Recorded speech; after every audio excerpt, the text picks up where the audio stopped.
Contrary to the general impression, Guru Nanak has little appreciation for the yogis, and none for the ascetics in general.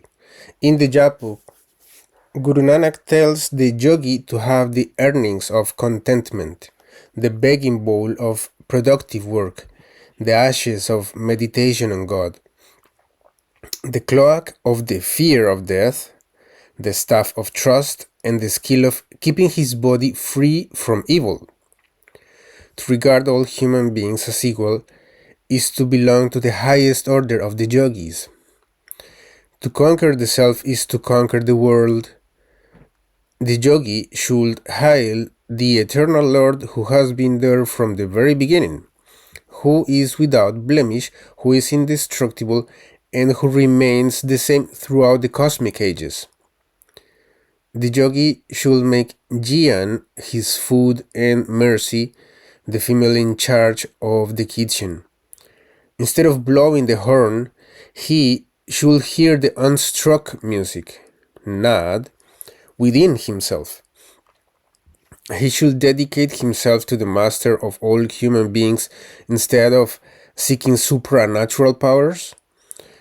God alone determines union or separation, and one receives what he ordains.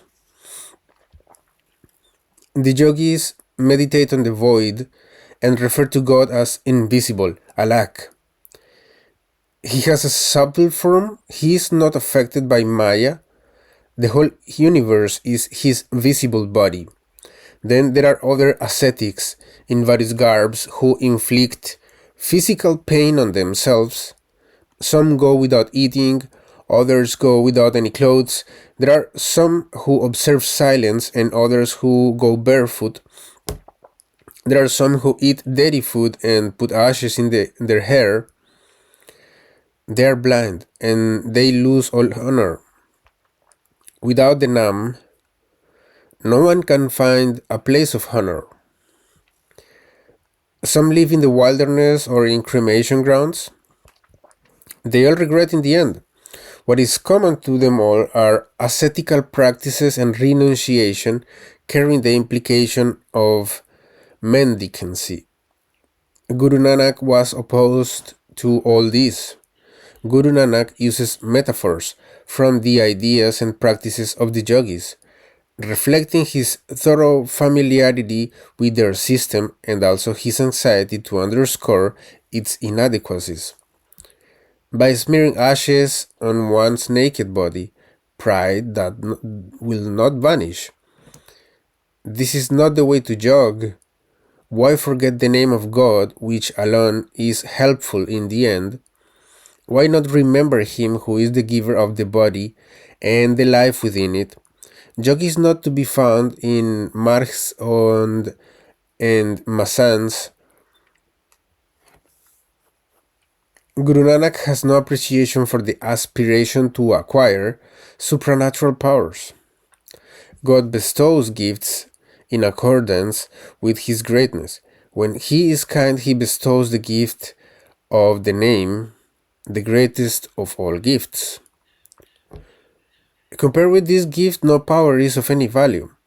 Neither the power to create fire out of ice, to eat iron for food, to drink all suffering like water, to ride the earth as a mount, to weigh the skies in a balance, nor to become so large as to be contained nowhere, to have power over everyone, nor to do whatever one likes and make others do what one likes. Guru Nanak tells the yogis that yog does not consist in donning the cloak, holding the staff, or smearing the body with ashes. It does not consist in wearing the ear rings, shaving the head, or blowing the horn, singi. The secret of yog lies in remaining detached in attachment. Yog does not consist in mere talk. Only he can be called a real yogi who regards all human beings as equal. Yoga does not consist in living outside habitations in margis and masans. It does not consist in deep meditation. Jog does not consist in wandering in different countries in all the 10 directions. It does not consist in bathing at sacred places. Jog is attained by remaining detached in attachment. All illusions vanish on meeting the true Guru, and the mind is stilled. The ambrosia begins to drop down, the unstruck music is heard, and God is recognized within oneself. Jog is attained thus by remaining detached in attachment. Jog should be pursued in such a way that one becomes dead in life. The state of fearlessness is attained when the Singhi produces music unblown. Guru Nanak tells Makandar to control the five senses as the right way to jog. He should try to liberate others as well as himself. The one who does this remains absorbed in God all the time. He should beg for loving devotion in fear. His thirst should be quenched and contentment will well up. He should meditate on God to become one with Him. He should meditate deeply on the true name. The real Avadhut remains hopeless in hope and recognizes God. The union of God and human being is the secret revealed by Guru Nanak. Guru Nanak talks of Bhakti Jog as the real jog. The earrings are internal to the body, which itself is the cloak. The mind is the staff to control the five senses. This is the way to jog. There is one word and no other.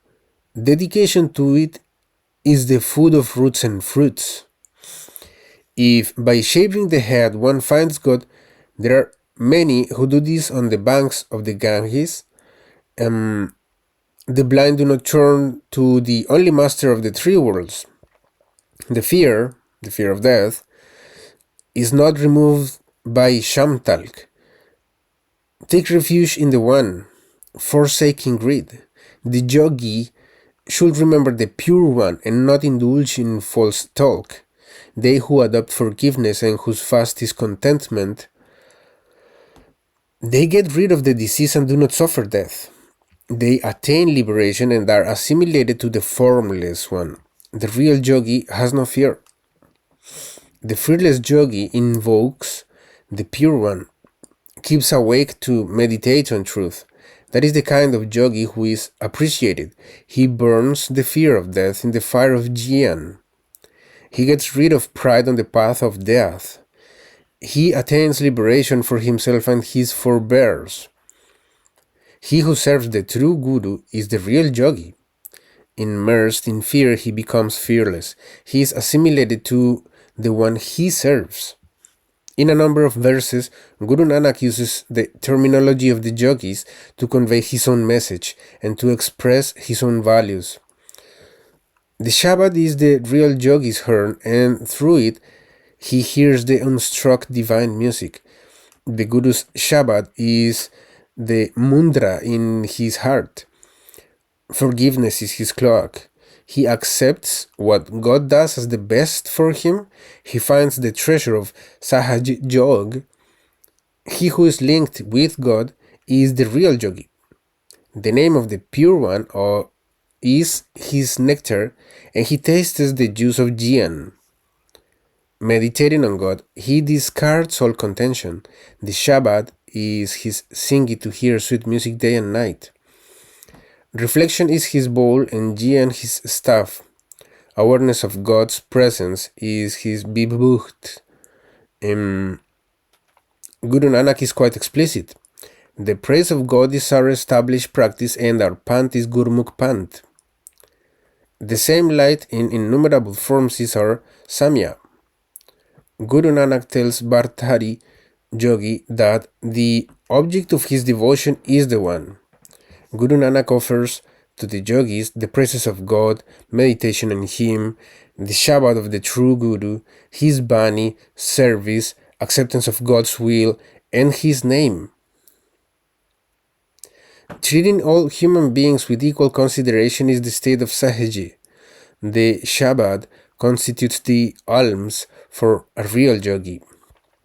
Asceticism Renunciation and mendicancy were some of the characteristics of the yogis, but these were not confined to them. There were other categories of renunciants who practiced austerities, generally known as sannyasis and vairagis. Guru Nanak makes a similar comment on them. The fire is not quenched by wandering in all the 10 directions. The inner dirt is not removed by roaming in various garbs. The instruction of true Guru leads to bhakti. The thirst due to home is quenched by what the Guru says. Austerities in a cave, in a mountain of gold, or in deep waters, and hanging upside down between the earth and the sky is durmat. Like covering the entire body with dresses of all kinds of remaining deliberately dirty, like the Jain monks. He with whom God is pleased is the real Vairagi. With the awe of God and love of the Shabbat in his heart, he serves the Guru.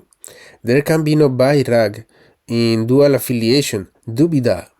A Sihid, Sadiq, a Yogi, or a Jangam is he who invokes the One. He recites the Lord's name and does not care for jap, tap, sanjam, or karam. Through the Guru and the Shabbat, he attains liberation. He who begs for food and clothes remains hungry here and suffers sorrow hereafter. Without Gurmat, he loses honor. The way of bhakti is found through the Guru's instruction. The Jain monks are criticized most severely. The blockheads drink dirty water and eat the leftover food. They spread out their offal and smell its bad odor. They are shy of water. They pluck their hair with their fingers smeared with ashes. They abandon their occupation and their family weeps for them. They sit together as if in mourning, with cups tied to their waist and threads on their wrists. They move in a single file. They are neither yogis nor jangnams, neither qatsis nor mullahs. They are cursed by God, the whole lot of them. They do not realize that God alone gives life and takes it away. They are strangers to Dan and Ishnan. Water is the source of all food and life. The Guru is the ocean and his Sikhs the stream. For anyone to bathe in their association, if the pluckheads do not bathe, let there be 7 handfuls of dust over their heads. To the asceticism, renunciation, and mendicancy of the Jain monks is added their uncleanliness and atheism. The gulf between the Jain monks and Guru Nanak was thus the widest. Guru Angad looks upon the scope of yoga as narrow. Guru Amar Das referred to yogis, sannyasis, siddhas, sadhikiks, and mundaris. The yogis, jangams, and sannyasis suffer from pride. Their demand for alms is not confined to food and dress. They waste their lives in proud obstinacy, the hath. Only he meditates truly who meditates on the name by turning to the Guru. He who receives the name by turning to the Guru is the real yogi and knows the real technique. One does not become a yogi by adopting the garb of a yogi. One may learn all the postures of the siddhas and control one's senses, but the dirt of the mind is not removed so long as one does not get rid of home. The yogis, jangams, and sannyasis remain alien to the truth without the Guru. The yogi, the pandit, and the Bekdari stand bracketed as engrossed in Maya. Guru Ram Das prays to God that the heart of all may be behind to divine devotion. The yogi strums the good, but his harp sounds hollow. His heart can be drenched in joy only by the Guru's instruction. The songs that the yogi sings and his manifold utterances are only play of the mind. The bullocks he yokes to the wheel to irrigate the field eat away these tender shoots. Guru Arjan refers to yogis, sannyasis, tapsis, manis, udasis, avadhuts, and jatis as ascetics. The yogi's kintaha is a mark of his identity. His matted hair and wanderings and the ascetical postures of the yogis and the Siddhs are also mentioned. Common to them all is renunciation, which is opposed to the Sikh ideal of detached attitude amidst social commitment.